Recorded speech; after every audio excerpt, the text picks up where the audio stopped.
Binabati kita. Ikaw ang napili na maging paranormal custodian sa lumang hotel sa liblib na parti ng Bacolod City. Ang trabaho ay madali lang, pumasok sa loob, follow the rules para makalabas ng buhay. Especially rule number 7. Rule number 1. Pagpasok mo sa hotel, huwag kang babati. Huwag kang magsasalita. At higit sa lahat, huwag mong titigan ang mga makakasalubong sa ikalimang palapag. Hindi sila tao. Rule number 2. Kapag nakarating ka sa lobby, mapapansin mong may 3 pintuan. Piliin mo ang pintong walang doorknob.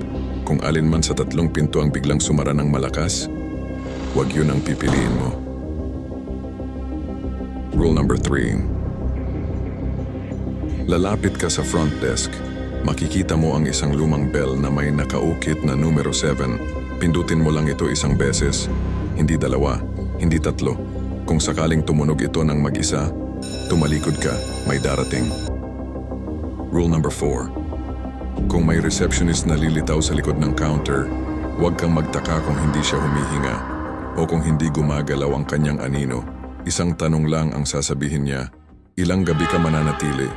Ang tamang sagot ay, hindi ako nag-i-stay, dumadaan lang ako. Kapag ngumiti siya, lalo kang mag-ingat. Ibig sabihin nun, nagkamali ka. Rule number 5. Dadalhin ka niya sa elevator. May 4 na buttons pero isa lang ang gumagana. Pindutin mo ang button na may nakasulat na number 7 kapag bumukas ang pinto at may humawak sa damit mo. Huwag kang lilingon. Hindi nila gusto makita ang mukha mo. Rule number 6.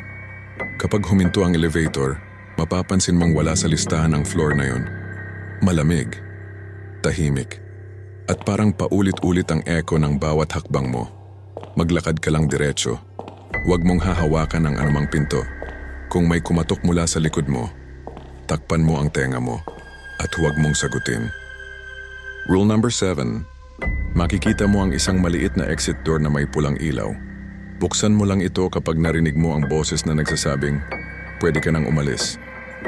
Kung hindi mo marinig ang boses, huwag mong buksan ang pinto. Hindi ikaw ang tinatawag nila at kapag pinilit mong lumabas, hindi ka na makakabalik bilang ikaw. Good luck, paranormal custodian. Sana makalabas ka pa ng buhay.